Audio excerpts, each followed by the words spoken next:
22 მარტს საქართველოს ტექნიკური უნივერსიტეტის თეატრ მოდინახეში ნოდარ დუმბაძის ნაწარმოების ბოშების მიხედვით სპექტაკლი დაიდგა. იგი საქველმოქმედო ხასიათის იყო და შემოსული თანხა მთლიანად გადაიცა ამავე თეატრის ერთ-ერთ თანამშრომელს, რომელსაც ჯანმრთელობასთან დაკავშირებული პრობლემები აქვს. წარმოდგენას ესწრებოდნენ სხვადასხვა სკოლის მოსწავლეები. სპექტაკლი დიდი ოვაციებითა და აპლოდისმენტებით დასრულდა. დამყავს ბავშვები უკვე რიგით მეხუთე სპექტაკლს ვესწრებით და ძალიან მოგწონს ახალგაზრდების შემართება და სამსახიობო ნიჭი. ნოდარ დუმბაძის ბოშები აგერ უკვე მერამდენე დაიდგა ჩვენთან უკვე. ყოველი თაობა სხვადასხვანაირად იზიარებს ჩვენს გამოცდილებას.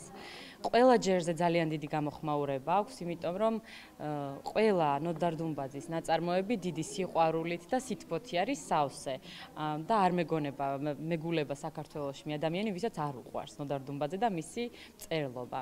ეს პირველად არ თამაშდებოდა, ეს გათვლილი იყო ბავშვებისათვის, სკოლის მოსწავლეები იყვნენ, მაყურებლები და არის ხომ ესეთი გამონათებები და ძალიან კარგია ისა, რომ მათ სურვილი აქვს და რომ ნახურობენ რეპერტუარს, მე სკოლებს თვითონ მოყავთ.